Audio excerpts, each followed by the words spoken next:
if we just have a smaller group today, that'll be fine. We'll get to we'll do more. I'll show more stuff with Blackboard and whatnot. As is typical, I mean, I start out with some of the head stuff so that we can think about concept, but I'm really doing that in large part so that I can point you to materials that you can spend time with on your own, much like the stuff I linked in the email, and a little bit more. And then, as I said before, the real gem I think that I'm hopeful that you can take away, and folks that I've shown this presentation to in the past seem to enjoy, is a real Blackboard course that Mina and I created, and we'll invite folks to it as instructors. And then that way, if you see things in there that you can make a template out of and then modify to meet your need, it's all there. Or at the very least, you can deconstruct it to see how we did it. Like for instance, I'll demonstrate how we embed Google Forms right into a Blackboard lesson item so that you can do a knowledge check right there without the student going anywhere, which gives them feedback in those mental gymnastics you want them to do instantly so that you're formatively assessing early and often without having them click away to do stuff. Also, how we can embed comments. Now this one's a little more advanced, but we demonstrate it and we give you the code to copy. How you can actually embed Google Site comments right into maybe your lesson content right inside of Blackboard so that they can be on the page where your lesson delivery is and actually have comments and a conversation right there without clicking away. Kind of like a blog experience without having to use that clunky blog dynamic inside of Blackboard, which may still be the thing you prefer, but just showing you some options. This tiny URL just leads to some folders. I'll make sure, Lonnie, you have this presentation afterward. It leads to some folders and some documents that will be part of what I talk about today, so you don't have to worry about having them. They'll all be collected in a Google Drive folder so that you can just review them at your will. Moving right along. So I want to ask you, so here's a little quote from a song, and the trivia question is who's the band?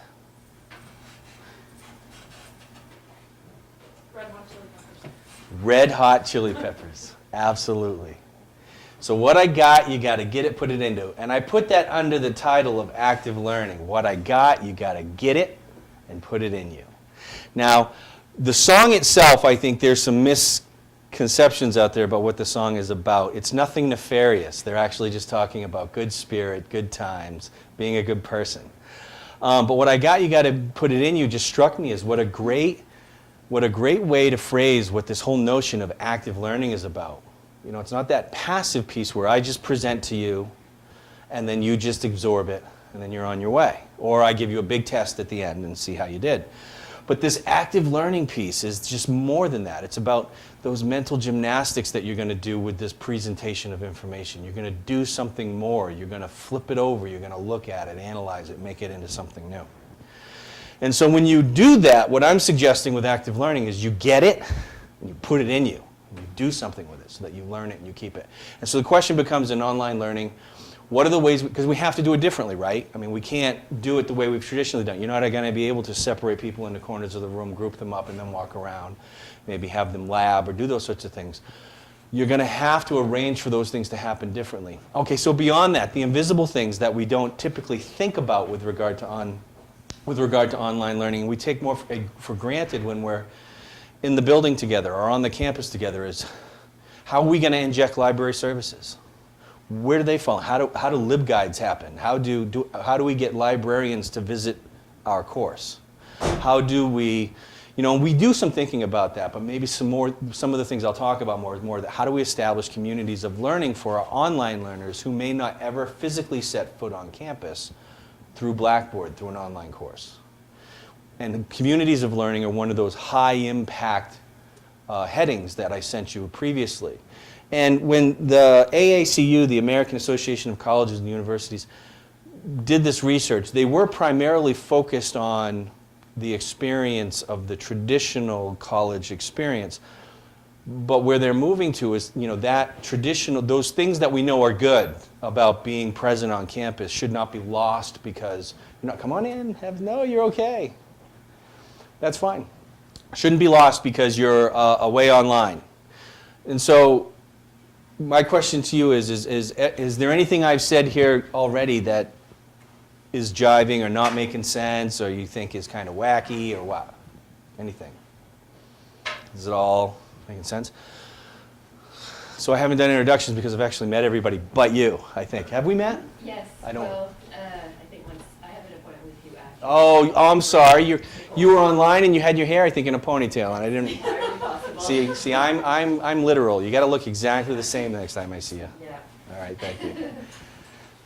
All right, so we've just been talking about the idea of active learning and that translating some of our known experiences in the face-to-face traditional setting to online and how important it is, but there are different ways we have to do it. So one of the things that's true of any learning situation is that I read an article recently on faculty development and the importance to faculty to when they attend faculty development opportunities that the learning objectives are well defined. Well, we know that's true of our students too. And it's been my experience throughout working across the system that we have all kinds of peaks and valleys with the quality of writing of our learning objectives. Some folks spend a lot of time and really think those things through and use good practices to develop those learning objectives. And some of us really don't. Maybe we don't appreciate that they're as important as they are. So one of the things I like to do for you is do my best to give you the learning objectives for what it is we plan to cover today. So number one, hopefully by the end of this, we'll be able to define active learning, formative assessment, and high-impact learning. We'll be able to define it. We'll be able to identify the aspects of human cognition. And this gets fun. This is one of my favorite parts.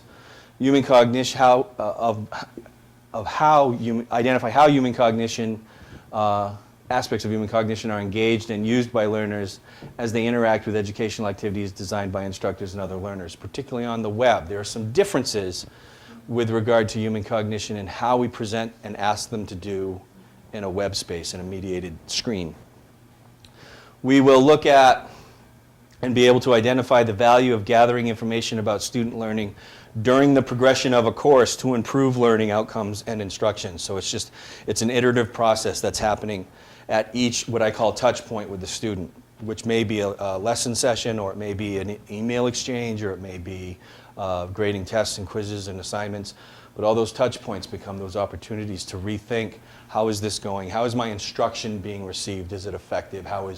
What's your understanding of what you're trying to learn? And we will be able to identify 3 strategies for formative assessment in face-to-face and online courses. And that will come from the Blackboard course primarily that I demonstrate for you, but then give you access to as an instructor. All right, moving ahead. So, creating an active learning environment. High impact and effective learning is verified through systematic delivery and formative assessment. What do you think that means? Verified through systematic delivery and formative assessment. Regular feedback from the student using some type of assessment. Okay. Regular feedback from student using some kind of assessment. What do other people think? I'm not going to say yes or no. I want to see what everybody thinks first. High impact and active learning is verified through systematic delivery and formative assessment. I think it could be them self-assessing themselves too. Could be themselves assessing themselves. So peer assessment, self-assessment. I hope so, because that and systematically is part of what's there. What about you, Nicole? What do you think? I wish I had the Jeopardy theme and I could just turn it on. Do, do, do, do. Well, formative assessment, I'm not I was never an That's education okay. major, but I thought formative assessment was when the instructor assesses the students in a sort of informal type Could of be. way. It could be. Rather than an exam or a... Big chunk. Instead of that exam that looks at everything we've covered, that kind of, so like I'm doing right now.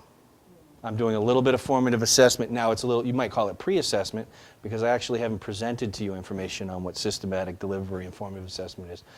So I'm actually using a cognitive trick, where I'm asking you to remind what you already know, which is in instructional design is also referred to as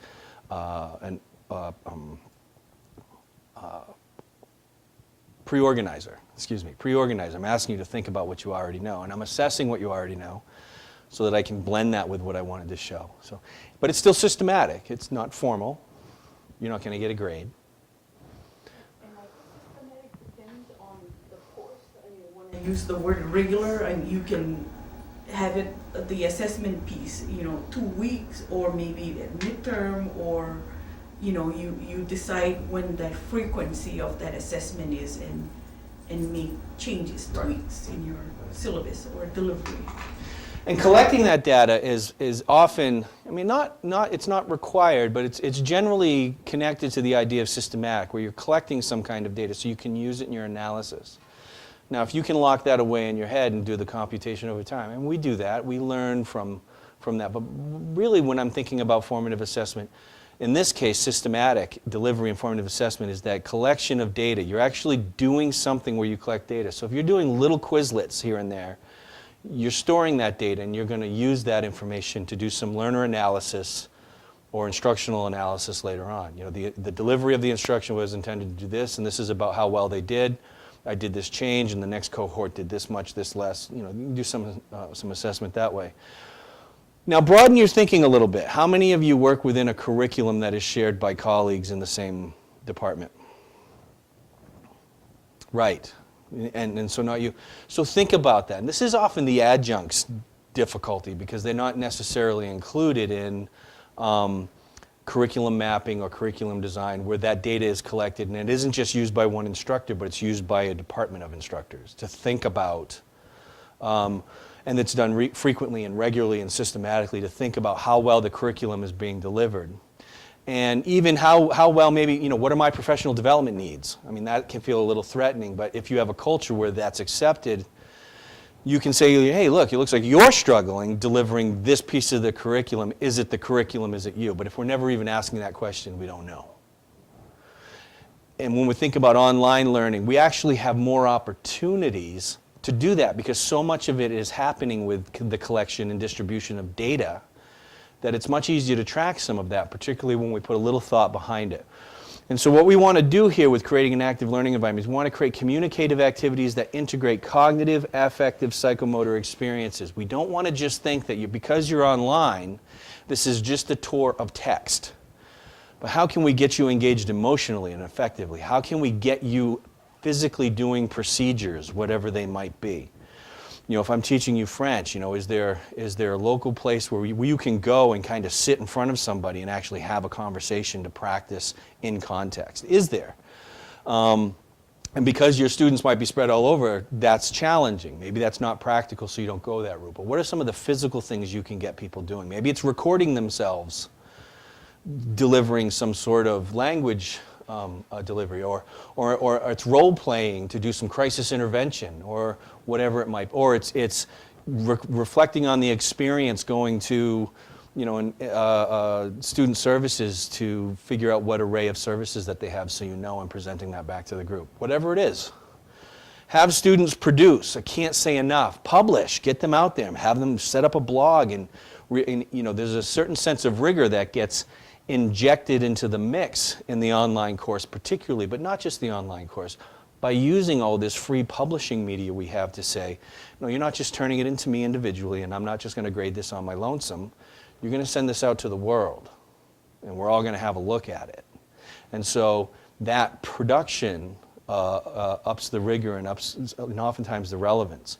Maybe it's in the chemistry course. I know I'm working with Connie Holden on one of the campuses in Southern Maine, who's trying to teach chemistry online. And one of the things that she's doing with her students is having them evaluate some of the, particularly with Ebola that just came out, evaluate some of the science behind the medicine from an axiology perspective, the values that are driving it, and have conversations about that in open blog forums, or write editorials for the local papers, and wherever they are, they have to write it for their local paper.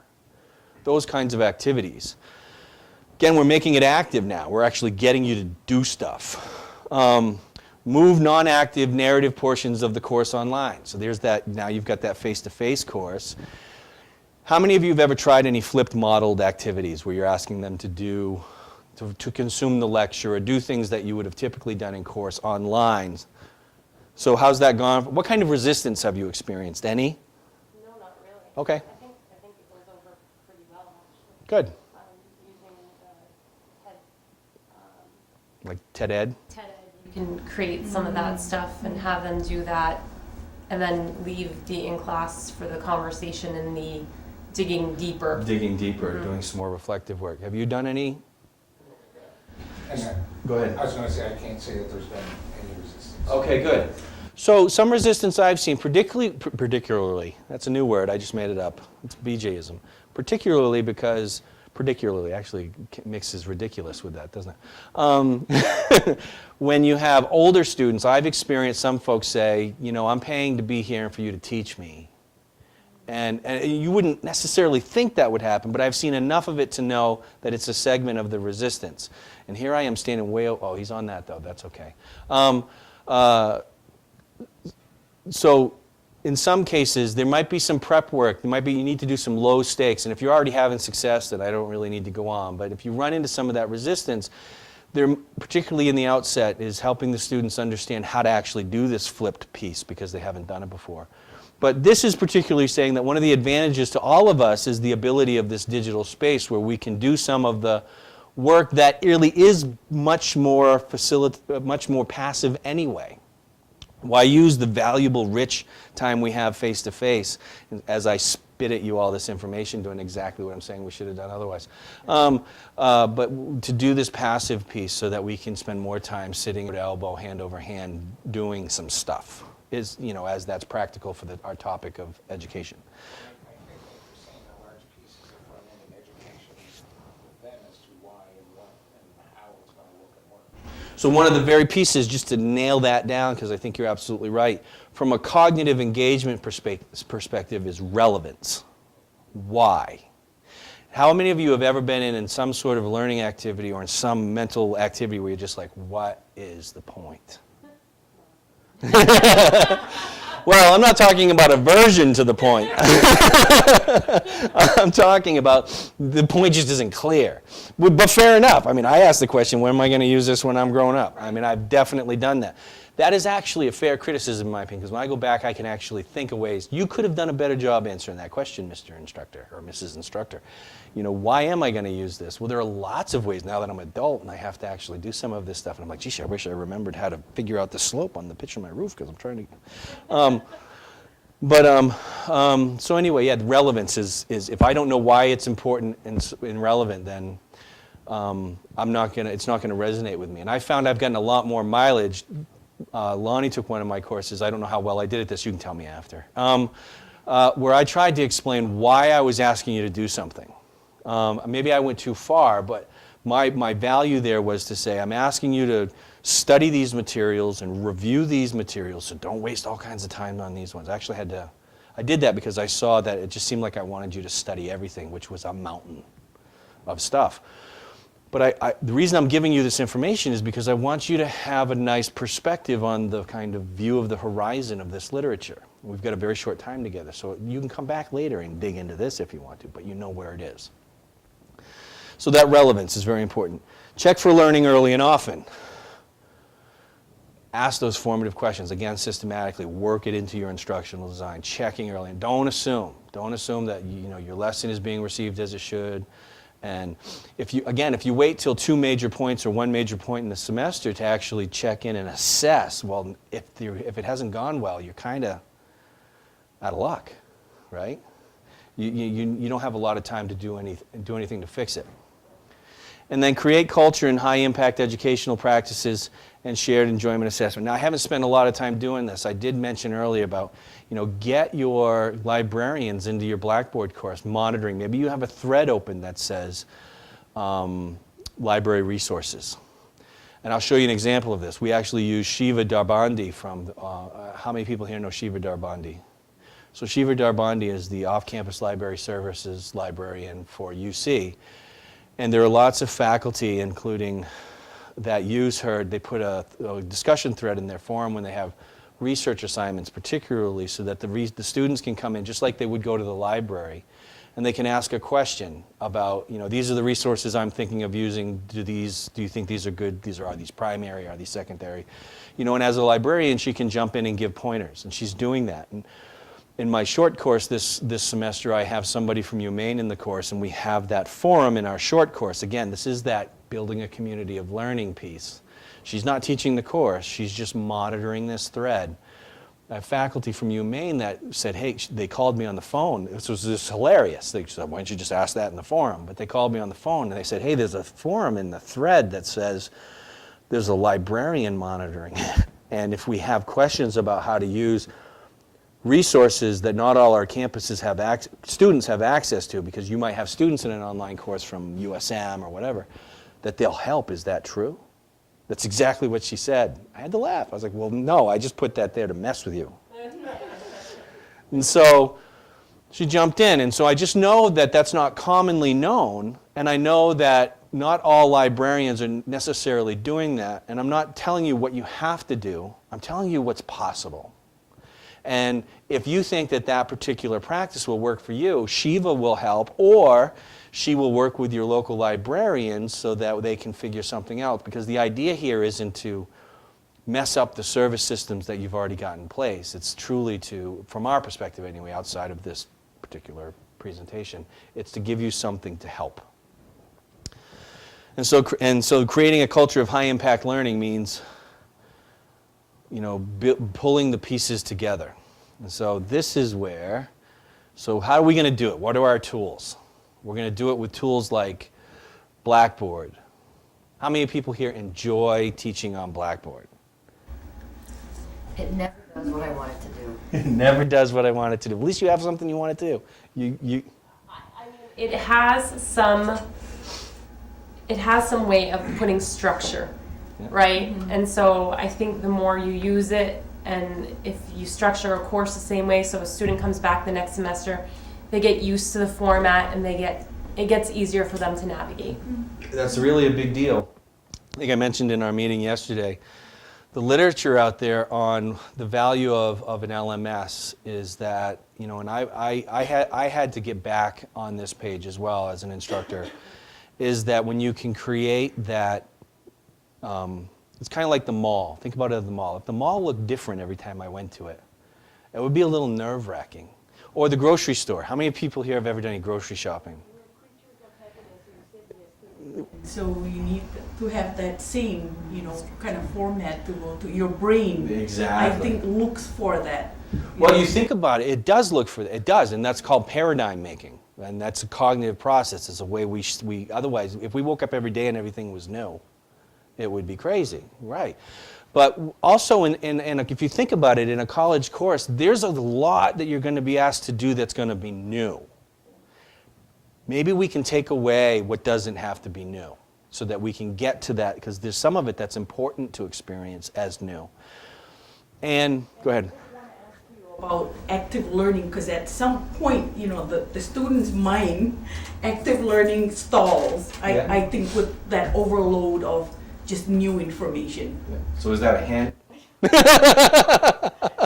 it's a question. I don't know how, you know, That to is get true. that, I don't know if it's motivation or something else halfway through the course, and you want to sort of get them on board again. But it's, you know, all that new information to them, and I think their brain is kind of shutting down. It depends on the students. So I don't know if anybody saw in one of the links that Lonnie sent out. I sent you to a page that showed the schedule if you wanted one-on-ones. Did anybody see the video? Did you watch the video that I put there? It was totally, I just stuck it there because it was so cool, and if you had time and you saw it, you could take a look at it. It's about 3 minutes long. I'll let you go look at it. He does a much better job. But this is a TED Talk, and his point is, he's talking about active teaching. And he's talking about our education of teachers. And he says, why is it we educate teachers to do testing and all the time, and everything's a test, and you're not allowed to smile until November? And you know, why is it that we do that? He said, because the best teachers I've ever had have been, how many people here have been to a Pentecostal black church? And this audience was silent. And he said, no, but a Pentecostal black, think about it. He goes, hallelujah. He slaps the table. He goes, I got your attention. And he said, how do you get your students engaged? I ask you, did you hear me?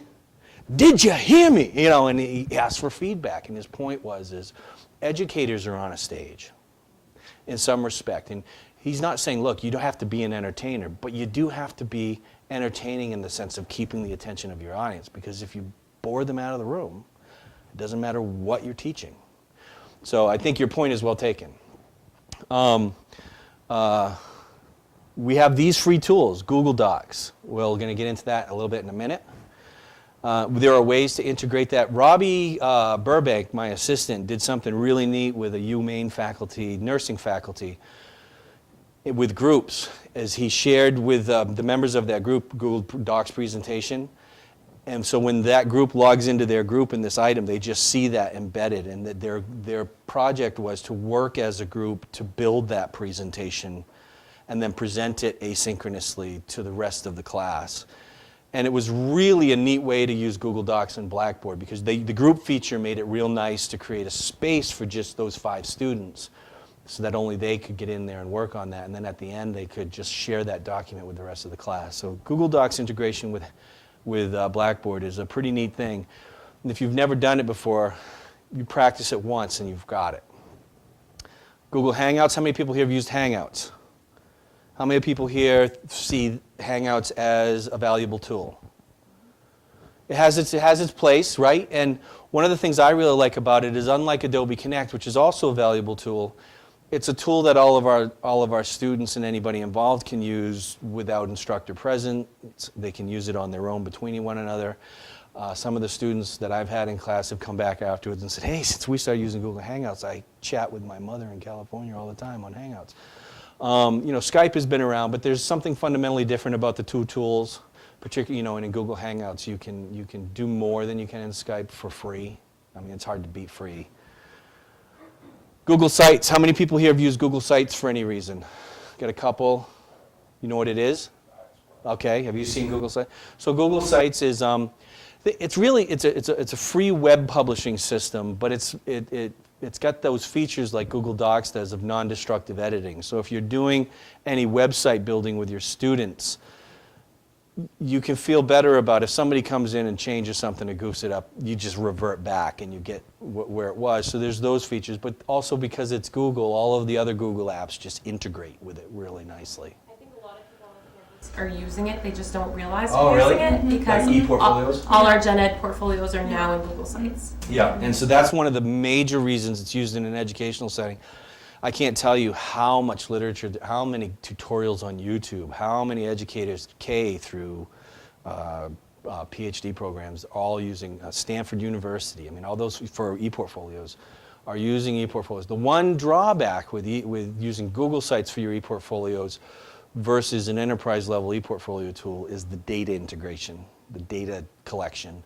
You have to be more.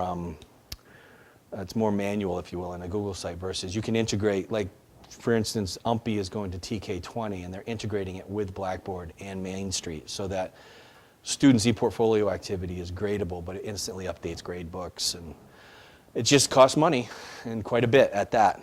And then clickers. How many folks here are familiar with clickers? Oh, good. Excellent. Well, and sometimes it's just about getting your folks using them to come show off how they're used. I have been, and the new tools like Click-to-Go means you don't even have to buy the clickers anymore. People can use their cell phones or their computers. Bring your own device. You poll somebody on something just to see what their pre-assessed knowledge is. Like if you're doing, so he knows where the starting point where he should continue teaching. If you want to get a little pre-assessment done, you ask a question up on the board. And people have this device and they can click A, B, C, or D. And the data shows right up. In real time, the data shows up. So he knows what their knowledge base is before he goes into his lesson. If he needs to reteach or if he needs to even go further than he thought he needed to go. Huh. It's neat. And I saw 300-seat biology course. I don't know how you do a 300-seat biology course, but a 300-seat biology course or nutrition biology. And at UMaine, and in one of their halls, they have these big 3 screens with 3 projectors. On one screen, this was my contribution. They had a Twitter feed with a hashtag, so that students in the back of the room could ask questions, and that would be a record of the questions, and it was the coolest thing. So he'd say, "So here are some questions. What are your responses?" And the Twitter feed would blow up, and he wouldn't deal with that right now. And then he'd come back here and he'd have his clickers. His clicker setup, and he was using Top Hat Monocle, which is I think you probably have Yep, click to go or click, yeah, I can't remember, but top hat monocle. So you can pick up your clicker at the beginning. Oh no, they had to buy their own clicker. They bought $10. The students bought their own clicker, or they could use their cell phone or laptop. And then here he would ask a question that was like, so over here we see this is the permeability of a cell, and this is what's this layer of the cell called? Is it A, B, or C? You know, and the numbers would pop up. And what's interesting is, as you can imagine, people are watching to see which number's going further. It doesn't matter though, because nobody's getting graded at this point. They could be, because he could connect their clicker to the grade book too if he wanted to. But he's just getting a sense of, so somebody out there said it was this. Why'd you say that? And speak, and speak up. And so they come, tell us why. We need to know, and so on and so forth. So clickers are really neat ways to do that. In the online environment, they work as well too in an asynchronous format, because you can provide, use the clicker experience to present information in a presentation, and the student can then, from wherever they are, answer questions on the fly, whether it's synchronous or asynchronous. And then the clicker software will track that interaction, and lots of neat things you can do. You can create hotspots on maps and say, where's Algeria, that kind of thing. So I recommend you look into some of this. We're not going to spend any time with this. I actually did have a part of this presentation at one point did include this, but I was using the free version, and they no longer have a free version, so I just took it out. Resources. I'm not going to get into this. This is one of the links I sent you. How many people here looked at the LEAP Campus Toolkit that I sent out? Did you? Yeah. Lots of good stuff in there. Lots of good stuff in there. And hopefully after today, I will have given you a way to look at that stuff with an eye on online too, because you can translate it into the online format as long as you have some of the sensibilities that you need. So I'm not going to spend any time with this. I just wanted to draw your attention to it. Resources in here. If you read through this, there are 3 links. One is for campus initiatives, one is for research, and one is for faculty ideas, faculty resources for your courses and whatnot. And there's really good stuff in there, and everything I clicked on was open source. You could print it, you could use it. So, everybody have something to write with or think about, because now we got an activity. And so I want you to take a few minutes, each of you. We've spent a lot of time talking about this, but I want, in your own words, take 3 minutes to write a definition of active learning and a definition of passive learning, and be able to report back. I might have, there we go. So how are we doing? Who wants to let us know what their idea of their definition for active learning? Go ahead. Engagement, awareness, and application of content through active participation in delivery and assessment. Okay. Engagement, active participation, delivery. I like that part. What about you? I'll add on to that. Good. But I think it's a process of learning where through active engagement, students are able to use prior knowledge with what they're learning now and make connections, and demonstrating that through, whether it's through their exam or just through verbal, presentation. Yeah, great. So lots of active activities in there. I like what I pictured when you said it, the idea of neurons actively firing and making relationships with other neurons with this new information. And we know from human cognition that if a piece of data has just a little spot, in your mind that holds one little node of space and no relationships, it goes away. But if we make relationships, bringing to mind previous knowledge, creating new knowledge. What about you, Nicole? What do you think? I guess I don't know if I have it right, but that saying, I hear, I forget, I see, I remember, I do, I understand. Yeah. So maybe active, where many senses are involved, and passive, where maybe just listening is involved. Right. And I think, has anybody here seen any TED Talks by Ken Robinson? You gotta see Ken Robinson's TED Talks. Revisit the TED Talks. Yeah, Ken Robinson is he's one of the most watched TED Talks, and he talks about education. Ken Robinson. So he's very much like, the factory model of education is we're done with it. There's no lifting open the head and pouring in the knowledge, sending them on their way, thinking that they all have to be the same age and the same grade. And we've really got to rethink some of this stuff. But he also points out that see, hear, do analogy. And very engaging, hard to not listen. He's funny, he's engaging, he's definitely an energized presenter.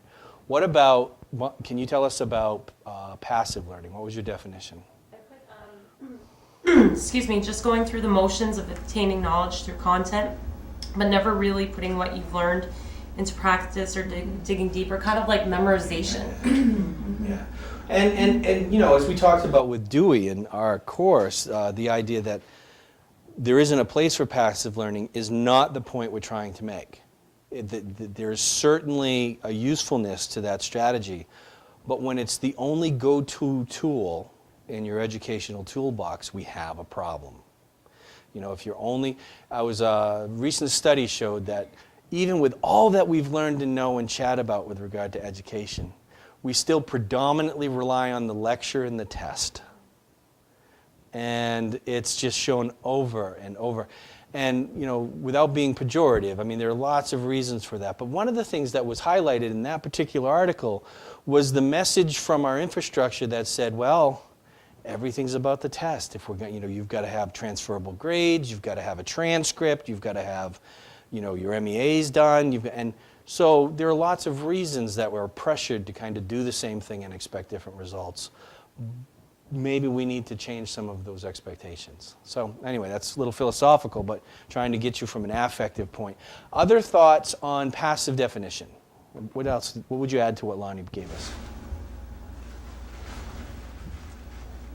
Anything? Sound good? All right. So what I pulled out, I think, was obviously matched what you guys were saying. Active learning is a general term that describes an approach to teaching rather than a specific methodology which engages students in a learning process. So I can't tell you these are all your active options and these are passive options. It's those ingredients. Do they make those connections? Do they grab previous knowledge? Do they do something new?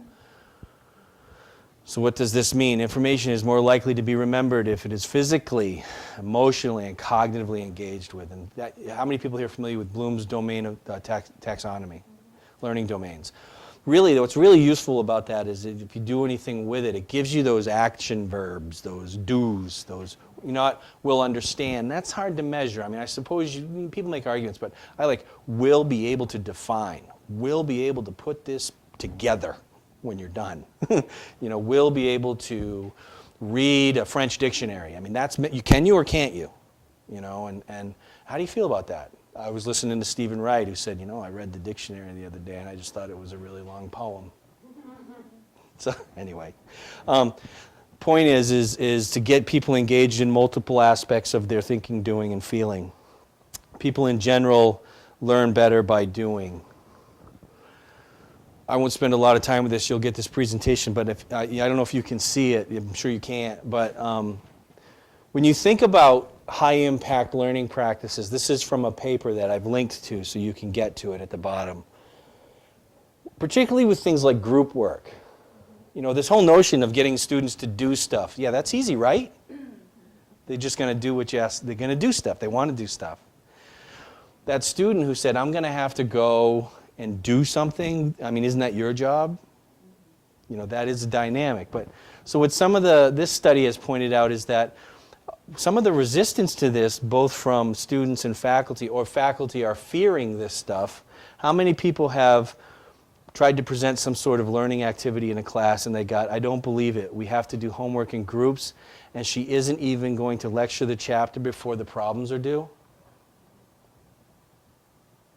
So this sort of stuff really happens. I'll let you spend some time with it. But this particular article particularly gets at some of the ways to cope with this as an instructor so that you can pull those active practices in your class. And you can say, yes, absolutely, we're going to do group activities. But this is why. This is why it's important.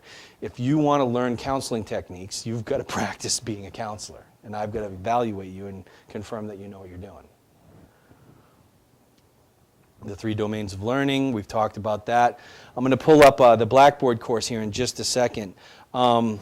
move us ahead to the next thing. These things are, as I've been trying to harp on, are very important. I'm not going to do any discussion of Bloom's taxonomy, and you've probably already been inundated with it, but it is so readily available with a simple Google search. You can get all the information you need.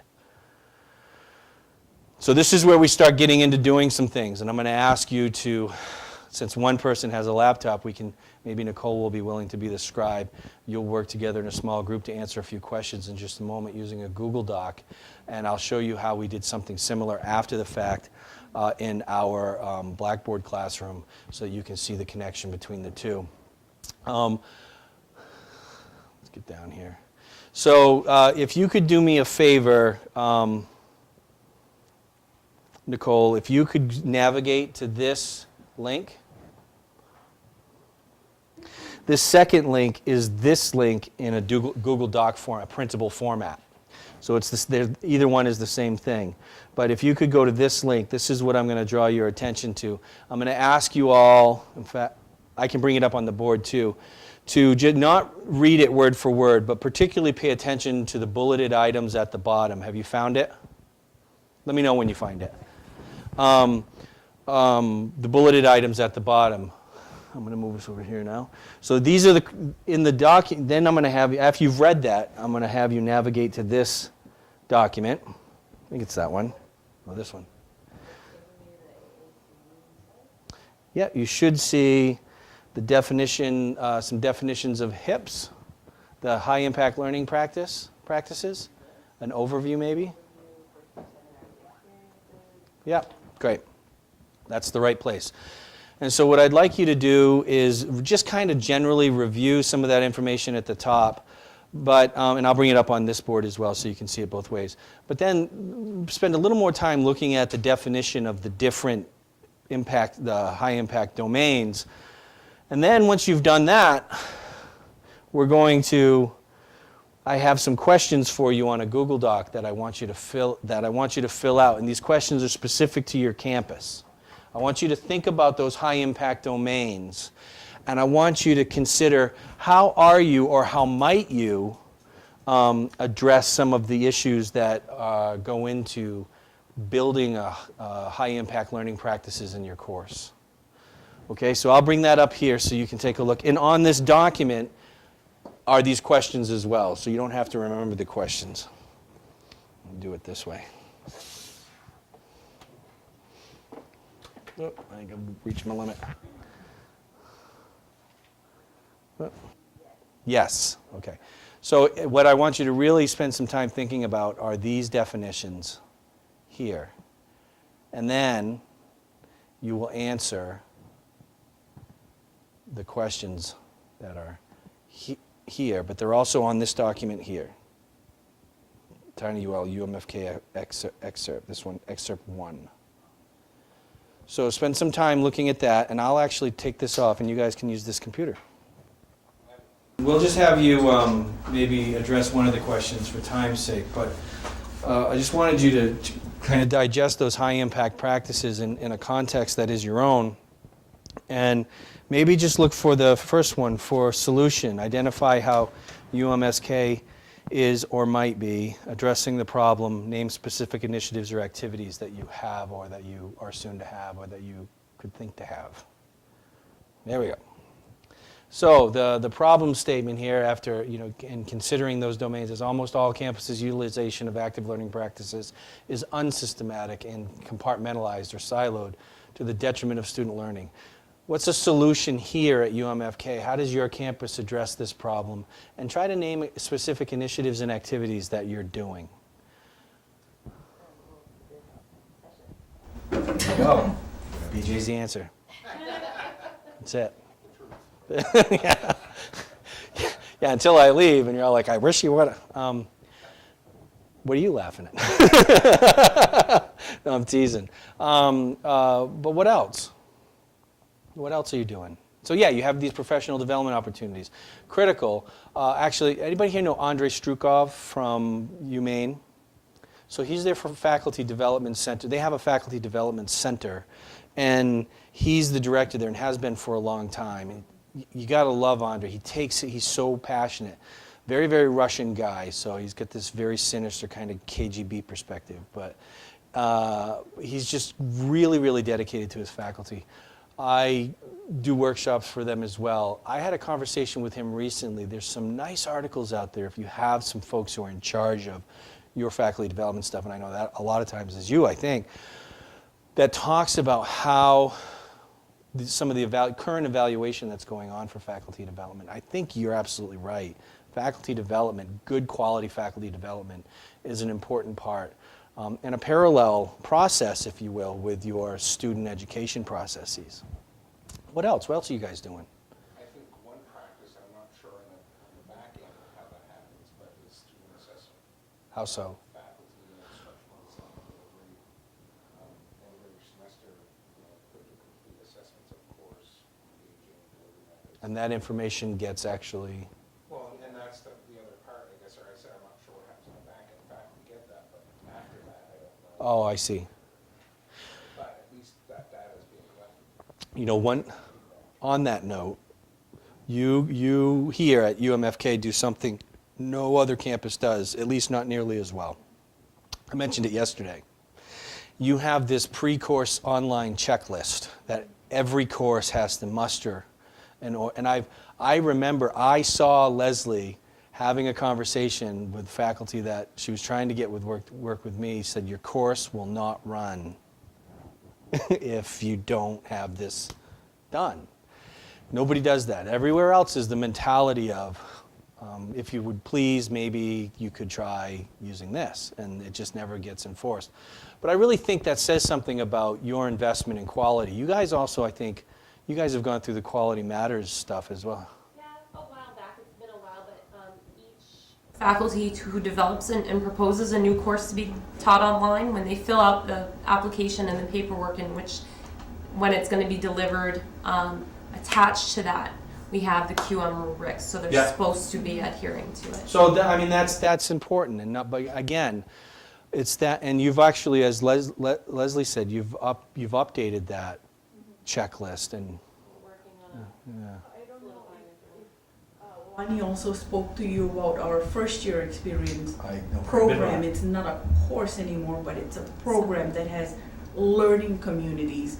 And we're actually using... Two of the domains right there. Yeah, we're actually using a common syllabus, but as individual instructor will tailor that syllabus, but there are key components that all of us have to do, but they tailor it to meet, So there's that systematic community of learning piece, right. Absolutely. And the good thing about this is, Lani will tell you, we meet at least once a month in the semester, or more, maybe twice a month, and we're sharing experiences on, what's happening in the classroom, how are you, because it's supposed to be like a hybrid type of course. Students are exposed to Blackboard so that they become familiar with it, so that later on in the semester, once they go in, it's not like, oh, shock, And so there's your systematic analysis and review, at least in part. That's one methodology. That is totally getting outside of the silos.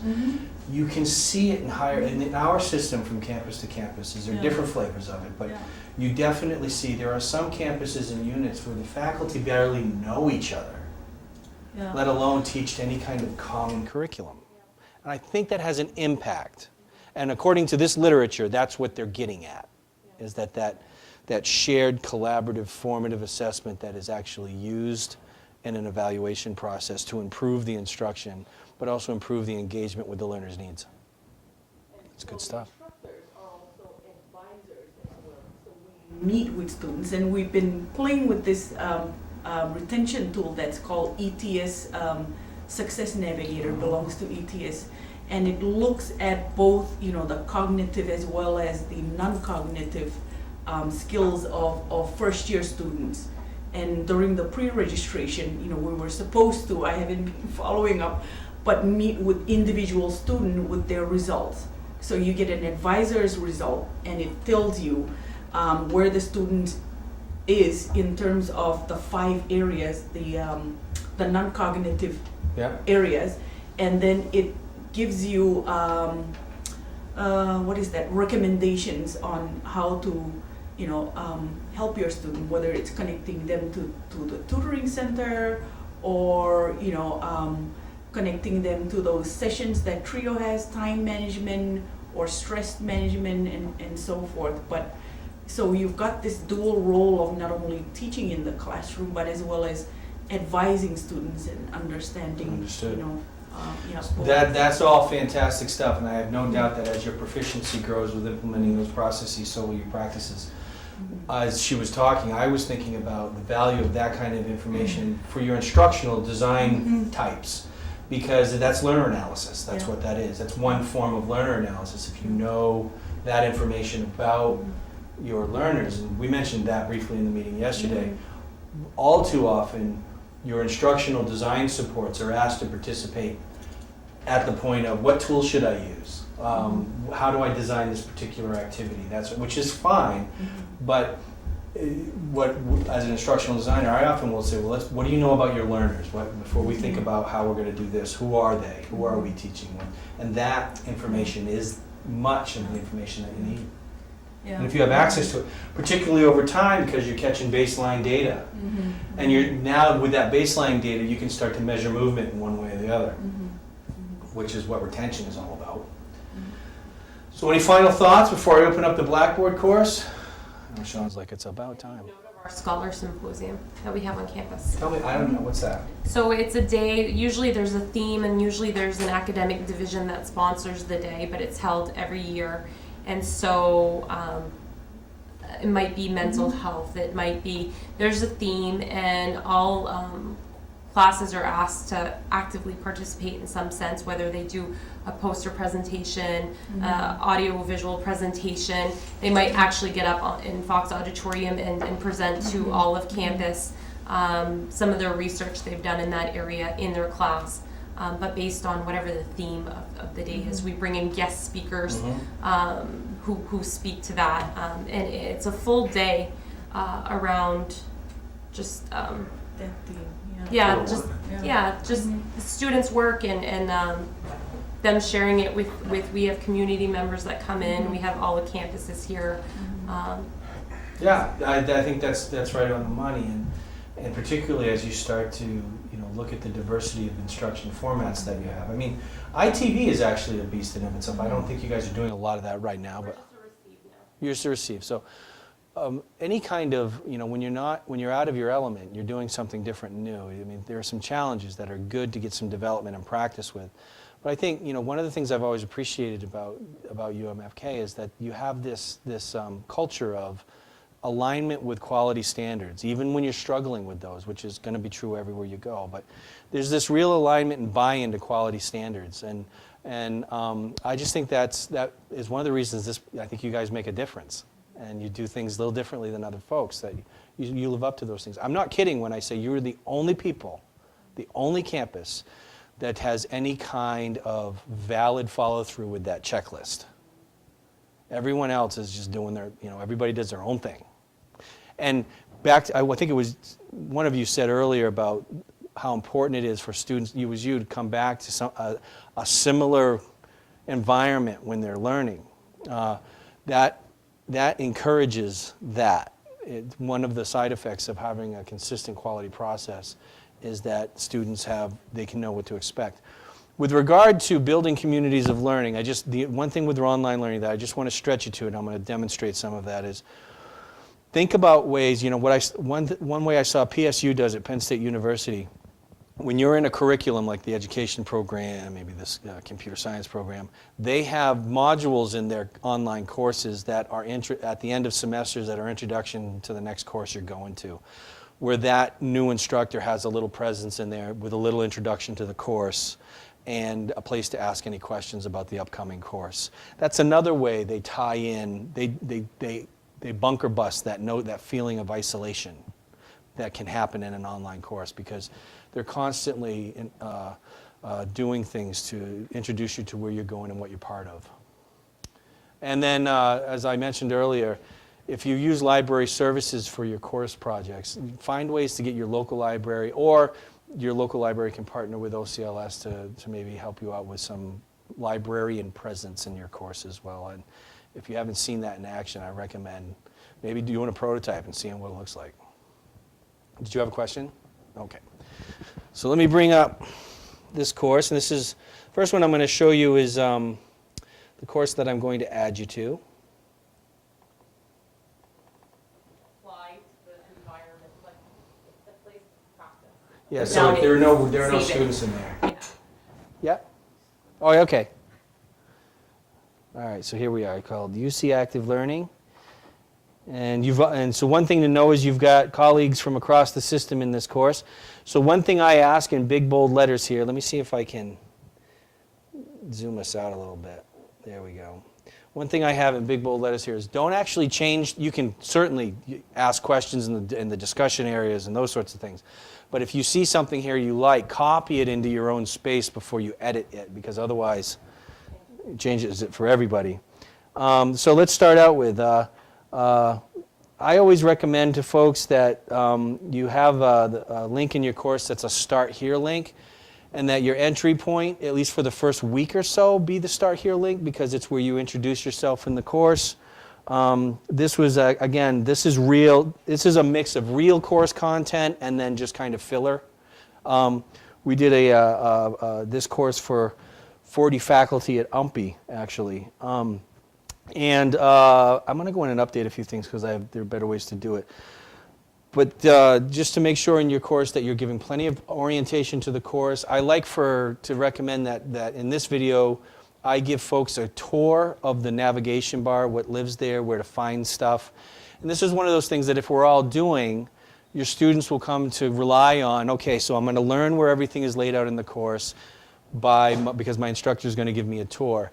And when you do that, you have a little more variability as to what you can put here, because they know that they're going to be oriented to it and they're not going to have to discover it and guess on their own. But let me show you some integrated formative assessment tools. So let's go using Google Sites.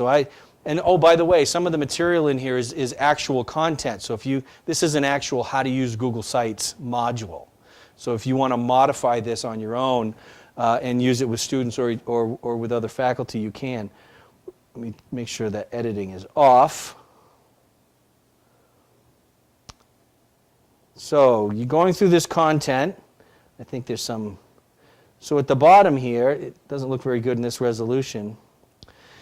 This is actually a discussion prompt. Let me get rid of this sidebar so that. How many people here know that you can hide these sidebars inside a Blackboard to give yourself more space? Did you know you could do that? Okay, good. All right, so at the bottom here, after consuming this content, this is actually an embedded Google site from here down. And we tell you that you got to make sure you're logged into your main.edu, or you'll just see a login screen right here. And what we have at the bottom here, and I've emptied it out, is these you can actually add comments directly right here. And if you're logged in, you'll see your name and your picture. So what is the reason for this? Well, the reason that this is useful, because you could just put a link here back to, say, the discussion board, right? And so a student would navigate away from this comment and go back to the discussion board and maybe start a thread. You're adding lots of clicks, lots of steps to asking that student to then come back and remember the prompt and go answer the prompt. And students, you're creating what we call cognitive dissonance in that environment. You're not making as much use of that working memory. That's the power of embedding, both in a literal and figurative way. So when we say embed formative assessment everywhere, we're really saying do it often wherever you are in the environment that you're doing it. In this case, I'm embedding formative assessment from a cognitive, making most efficient use of cognitive space in the mind without making you link away, refocus your attention, try to remember what you're doing, click here, click there. Have you ever clicked out of a website and wished you could still see what you were looking at before? This is the same idea, and here's why it happens for us. The idea of working memory is we can only hold so much information in our working memory before we lose it. Sometimes the number 7, sometimes the number 9 comes to mind, or short-term memory is the other idea. There are two cognitive models for working memory. One is top-down and one is bottom-up. When was the last time you were going through a website and right in the middle of the article you were reading was a banner ad? That's hijacking your working memory. That's called bottom-up. That's the bottom-up processes of short-term memory. Advertisers know that if we hijack your attention, you're forced to do something with that, okay? Clicking away and going to the discussion board can function like a form of hijacking your attention.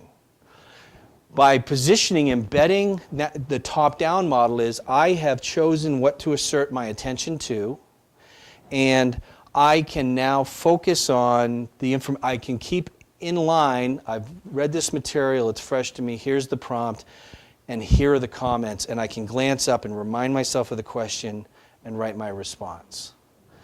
And so that's why the strategy of embedding can be useful. Soft Chalk promised to do a lot of that, right? Because Soft Chalk allowed you to do exactly what I'm showing you here. It's just been such a mess to get that up and running in Blackboard that I think we've let it go away. Kind of fizzled away. So how do we do this? How do we make this happen? How do we put the comment section inside of that? Well, you got to use an iframe.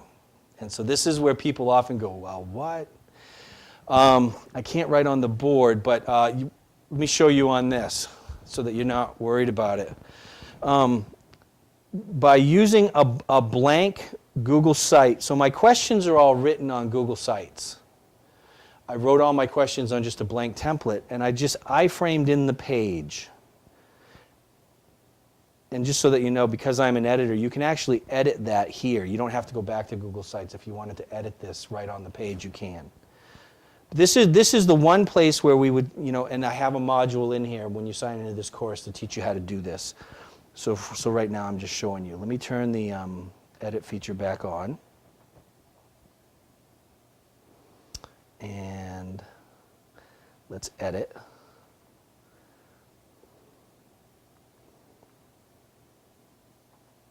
I can screw my head on straight.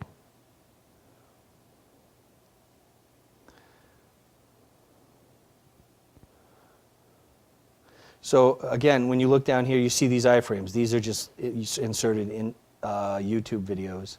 You see this iframe. Now to get at that, to edit it, you click on it, or if you haven't done it yet, you go up here and you click on this video button, and you make sure you're on iframe. And then you punch in that Google Sites, that URL that's at the top of that page for your Google site, and you point that in here, and you want to grab the whole thing because you need that HTTPS. So you grab the whole thing, and then you say how big do you want it to be? Now I always say 100% by 1,000, because then I know it's going to stretch 100% width of the page. That's the width, that's the height, and it's going to go 1,000 pixels deep. Then I just know that I've got enough area at the bottom of my page for those comments to happen. So what's another reason why this is useful? Again, other than the fact that for the individual, you have, let me go back to this page. For the individual, you have given them less cognitive disruption and they can stay tuned in. You've also added an element of community of learning, because everybody's comments can easily live right there. And one thing that happens, just like it does in the discussion board, is if a comment is made, everybody who's already commented gets a ping that a comment was made on the thread, and they can come back and continue to participate. When I did this with the faculty at UMPI, and I've done it with other students, I consistently get this was just a way more enjoyable experience than navigating away and using the discussion board. Now, the discussion board still is very useful, has its own use case. The discussion for those situations where you have an assignment that's based on a whole slew of content, not just what's on a single page, where they need to come maybe respond to a list of readings or a group of ideas. I think the discussion board is a much better environment to do that, right? So that's just one idea that we're doing. Questions, I know you have to practice a little bit with it, and you're going to be able to do that with something like this, because you can copy it into your own course and just pull it apart and look at it and see how it's working. And then if it breaks, no problem, go back, copy it again. until you can practice with it a bit. So that's what we mean by sandbox. You can build a castle and knock it down and build it back up. Any questions about that particular issue or concerns? Does anybody feel like that represents some sort of like an instructional strategy that you think has some value, or is it you feeling like, it's just not useful? I mean, it's okay with me if you don't think it's useful. Let me see if I can get this right. On the left side of Blackboard, you've got announcements and all that stuff, and I saw that you're recommending or suggesting that the instructor have a picture of himself or herself when they're introducing themselves in the course. But where do you embed those, TED Talks, YouTube? In the modules? In the modules. Well, so what's interesting, go ahead. Well, no, it's okay. So anywhere, the question is where can you insert those TED Talks? And Lonnie, I'm going to give you, I've made a bunch of Blackboard learning quests that you can plug into courses that use the achievements feature. I just started doing that. It's a big hit. It teaches you how to use YouTube everywhere. That's one of the quests. It's called the Movie Star Quest. And then you get the achievement is the Walk of Fame. So let's go to edit. So in order to embed those YouTube videos, I'm having a hard time clicking on it because of the resolution. You can embed a YouTube video wherever you see this icon. Wherever you see it. And you see that icon in a lot of places. So this particular is called a lesson item, or an item inside of build content item. But this is also in the WYSIWYG editor, which is what this is called, the what you see is what you get editor. This is in the discussion board forum. So you can actually respond to discussion prompts with videos. So, and the other way you can include videos is under mashups. And the way to distinguish between these two is because they have some overlap. Video everywhere is your video. Is it you want to use the webcam to record yourself and embed it in place, or you want to connect to your YouTube channel and grab a video you made in another way and embed that into the course. The mashup tool is for embedding other people's videos. The mashup tool is so that you can, if you have a URL of a nice TED Talk or something else, you can use the mashup tool to embed that video. And so let me click on this. This is always a bummer. One of the bugs I've noticed, and I don't know if it's true of all browsers and all settings, but when you log in through this, I have the experience of it logs me actually out of my main.edu account everywhere, and I have to log in again a lot of times. So if that happens to you, the answer is just log in again, and it'll be okay. So I'm going to try this. We log in. It tells me which account I'm trying to log into. Yep, that's the right one. You grant access, basically giving YouTube permission. Now I can record from video, or I can browse all my own pre-recorded videos. And I can embed any of these. But let's go to record just to take a look at that. I'm not going to. It's got too many things connected. It's not grabbing my camera.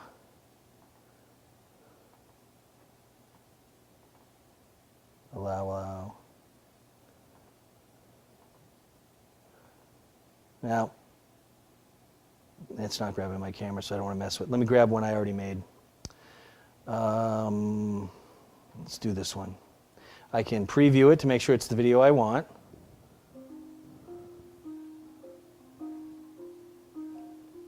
This particular talk I gave to faculty in the short course around social presence in an online course. We're not going to watch it, but yep, this is the one I want.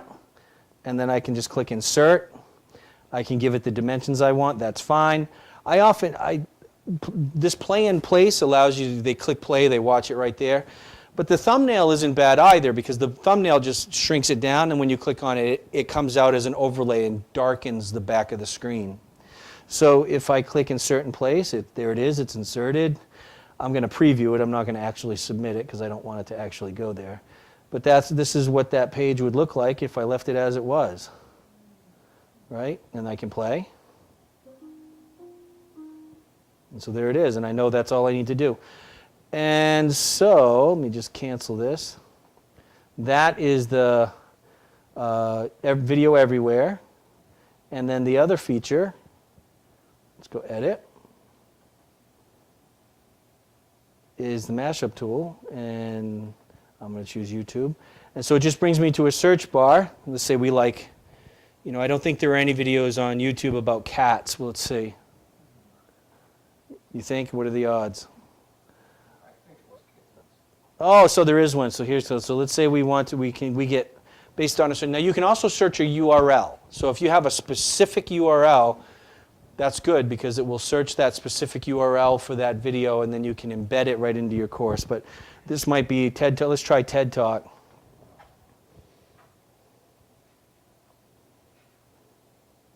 Whoop. Google probably still find it.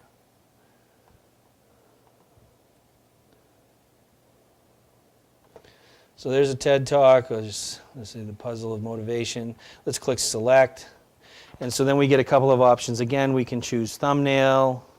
We can choose embed video, which is the same as play in place. Let's keep it as thumbnail. Show URL. I usually do because this just gives the student the option to go look it up on YouTube themselves a little easier. And then show the YouTube information. I usually show that too. And I'll just click submit. And so in this one, you can see we just did the thumbnail. So let's preview that and click on it. I must have clicked right through to the video itself. That's okay. Opened in a new window. That's because I was in the preview. That's right. So now that's there, and that's how that would look. The other thing I really like about this feature is it automatically plugs in the timestamp, which I think as a learner is just good because you're budgeting your time all the time. And if it's an hour-long video, I might watch that at a different point in the day versus a 5 or 10-minute video. All right, so let me just show you one more thing. So we're 10 past. Are you guys okay with saying one more thing, or you need to be done? I know we're meeting after. Okay. So the other thing here I wanted to show you is this. I call it the escape hatch. And it's nothing fancy. It sounds fancy, but it's not fancy. So the escape hatch for me is I put it in all my courses. In the escape hatch, I always talk about in my introduction. And the escape hatch is that place that, do you have an urgent question? Do you have a technology problem? Do you have, what's going on for you and you need some help with it right now? The escape hatch, I link it to every page. I drop a little link at the bottom that says escape hatch. Again, that's for that cognitive embedding strategy. And if you have a question right here and now, click here, ask me your question, and I'll get back to you. And so what we kind of frame this as, this is the emergency spot.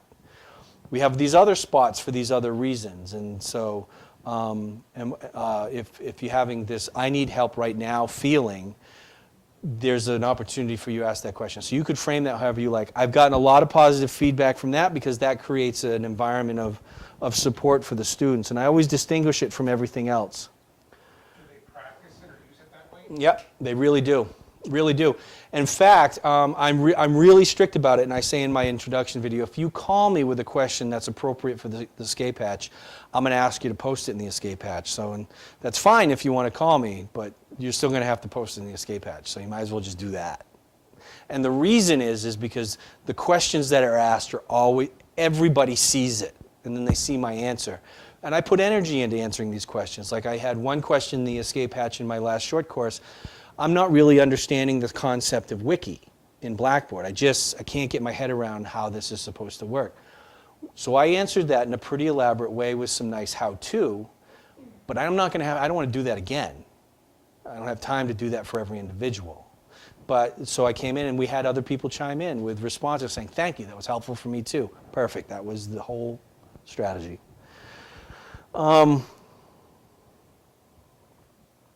So I'm going to go into another course to show this, to show embedding the librarian, because I mentioned earlier about somebody said, oh my gosh, there's a librarian in the course, is that real? This is where that happened. Let's go teaching online. Go.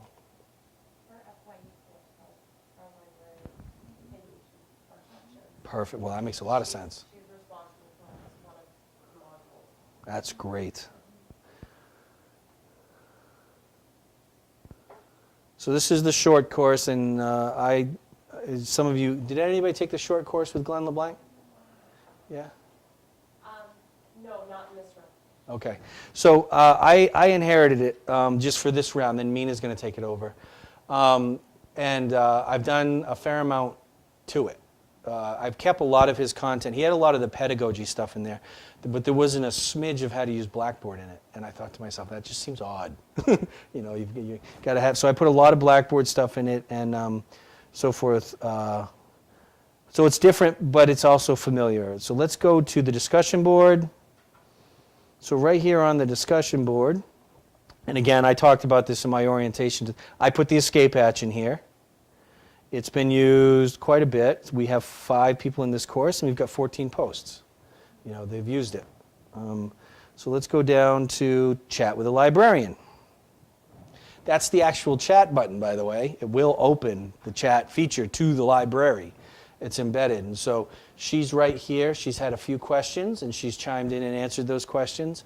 And like I said, we had some faculty said, what a great idea. And the faculty that chimed in, their class is graduate level research methods. So connecting with librarians is exactly what they got to do. This is a hit. And I think that this is just an example of several other kinds of embedded services we might be able to think about. One of the things that Robbie and I have done for a select group of faculty, because it's a prototype, is and I think you guys do that here anyway, and probably mostly through Lonnie, but we have a tech thread forum that's actually staffed by tech people. And our strategy is we're actually going to do that moving forward with a Google group and use it so that anytime anybody in any class asks a question, everybody in every class gets to see the answer to that question. So that it makes a lot more sense on an issue of scale. But that's part of our strategy around high impact learning, about creating communities of learning. Because you can also access that technology help forum, and I can show you what that looks like. Let's go to sites. Yeah, see it logged me out. Every time I log into YouTube through Blackboard. Very weird. And we'll end on this one. And then I meet with... So yes. You're working with the other universities, the other campuses? Correct. The online faculty members, are they also teaching face-to-face, or are they... It's just some of both. Some in both? Some are teaching both online and face-to-face, and some are just teaching online. I don't know why I can't see. It's probably the resolution. Is there a structure in our university main system where our online faculty are kind of separate from, the main faculty on campus? UMM has that. UMM has online faculty only that are they're on campus, but they're only teaching online. Uriah Anderson, I don't know if any of you know Uriah. He's a psychology guy. I can't see my... I guess I won't be able to show you. There we go. So a few campuses, I think, have some just online faculty. I just teach online for Farmington, but they're just getting their feet wet with the whole idea of teaching online. You guys can actually have access to this too, Lonnie. This is a full Google Apps training website for all of our Google Apps. I believe I have that linked in my Blackboard site. It's been updated recently too. Okay. So, and I know lots of folks using this in the course. So this particular, have a question about tech, here's the forum, and it probably won't load correctly for me right now. Or is it still loading? There it is. And we can embed this. Our plan is to embed this in every course and have the help desks folks have a schedule of having it staffed almost 24/7. So that all the questions that are answered related to any technology, you ever used an online help forum and it's just a community of questions and answers. Most often when I use those kinds of forums, I just find my answer and I don't even have to ask the question. Somebody else has already asked the question. and it's right there at my fingertips. That's the strategy we're trying to use. And we want to be able to embed it into a link in every Blackboard course and share the responsibility across the campuses to keep it well answered, so that, you know, our goal is to have it answered every question answered at least within 24 hours, but more likely within like an hour or so. I mean, I've answered questions that have come in within a few minutes. Just, here's the link, this is what you need to know. The one thing that we try to do, I think it's an underutilized resource because people really don't know what it is. They don't, I mean, we have stats on it. Some people click in it, some people, you know, but we have an FAQ folder that we have as part of our template that all online classes have. And if you open up that folder, there's a technology folder, there's a library folder, there's a Main Street folder, and there's tutorials within to help them answer any questions that might arise. Yeah. But I don't think people see the FAQ folder, but they don't always know that they can click in it and get their questions. Well, now answered. in the orientation to their courses, are they being encouraged to use it? You know what? The orientation, we don't talk about the FAQ because we have those tutorials built by section in the orientation. So maybe it's something we can make note of. Yeah, I mean, because I would say that that's the same idea where after here, maybe with the one difference is it's pseudo live. Yeah, it's less click. It's pseudo live, and it also integrates the entire population of questions. But I think it's the same idea, and I wouldn't expect anybody would use this so in the introduction to my courses when I do my course tour. So why do you use this section? This is why you use this. And this is what I'm going to do to encourage you to use this. And so some of those video segments I can make once and keep them, and not have to make them again unless I change the navigation or something like that. So just to wrap up, let me just summarize quickly. So, you know, what the fundamental message here is that when we think about online learning, if we're really going to do it with the same sort of passion that we've done traditional education, I think we need to think about how we wrap around our students online and embrace them as we would if they were in the room with us. And fundamentally, we have to do that with different strategies and tools, because the architecture of the virtual space is not the same as the physical space. It's just not. And it has limitations, but it also has some really cool strengths.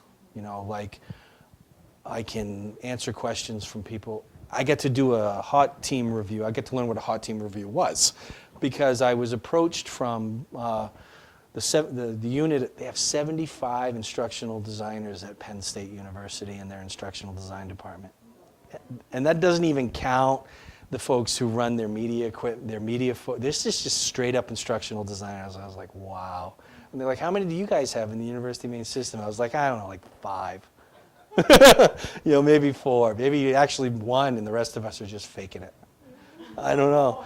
But so just with your instruction, as you're moving forward with your online environment, thinking about how can we, particularly what you guys are doing, continue to one-up our great high-impact learning practices already.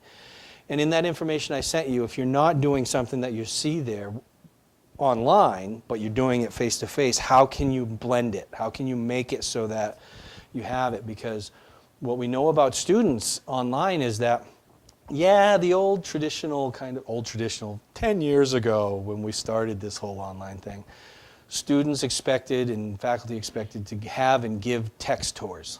Here's the text, read the text, take the quiz, have a nice day.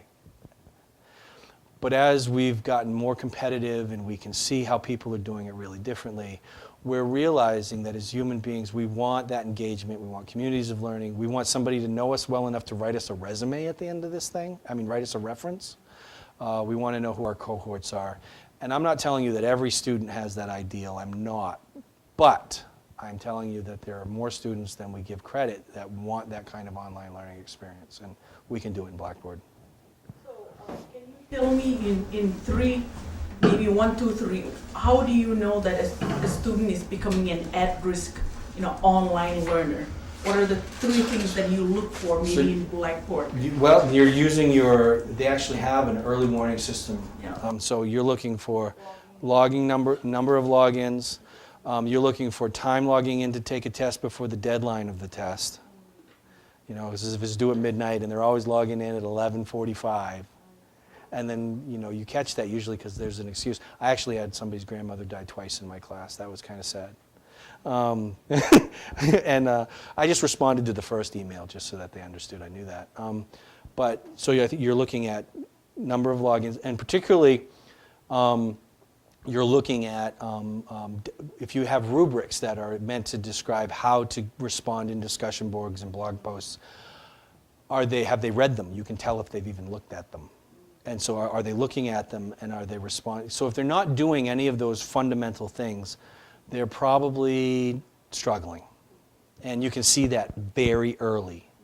The other thing to look for is how long after the start of the course did they log in for the first time? That's also a bit of an indicator. Now, for some students, it's because I was in Zimbabwe and I had no connection. But generally speaking, if you're looking at that, it was the middle of the second week. Right. Some folks actually use a check-in policy, whereas if I don't hear from you by like the fourth day of classes, then I make the course unavailable to you until you contact me. That's something obviously you've got to talk about at a policy level. Well, Pat Whitworth, one of our DE support she does Yep. she does monitor within the first 2 weeks of the course Yeah. who is logged in, who hasn't. She makes emails and phone calls. Yeah. And she To assist sends the faculty. advisors and Yeah. instructors Good. emails letting us know. We're small enough that we can do that. Good. Yeah. That's. Well, you guys are also doing. I don't know. The word on the street is you guys are doing better than most in some ways. It really is. So you really are. I mean, there's something to be said about a place that sees itself as a community, right? And that's really what we're talking about with high-impact learning practices. You conceptualize the connective tissue. And if you're too big, well, you've got a different challenge. You got to step up your game. You're not too big to fail. So anyway, you guys are doing some awesome stuff. And as always, feel free. You're always welcome to reach out to me. I'm not, because of the amount of reaching out that happens to me, I'm sometimes not the quickest to respond. But I encourage you to reach out to me again. Keep you on my radar. I apologize up front for sometimes being slow to respond, and I'm always using some gadget to connect. And my recent strategy, I just went into the new Android 5 because I have a Nexus, and it's great, except it does things differently enough that I've actually, and this happened with Lonnie, I read something and didn't know I read it. So I thought Lonnie had never responded to me. So well, no, but what I remember is you saying, I'll get back to you. I have to, and usually it's just like, here's the answer. Here it is. This is what you need to know. And when she said, I'll give you the answer, I was like, all right, well, that's permission to not pay attention. And then so I asked her again. I was like, well, I don't really know when. She's like, because in Google, in Gmail, you can tell copy and paste. I'm like, hey, that's purple text. That's pasted from somewhere. Oh, she responded before.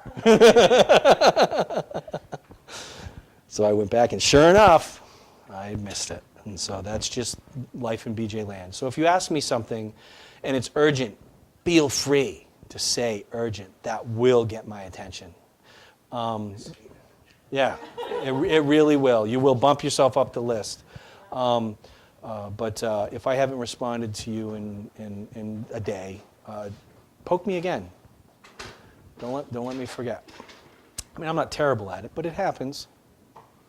And it's just, when I open up my email in the morning and I see 75 emails, I go, oh, okay.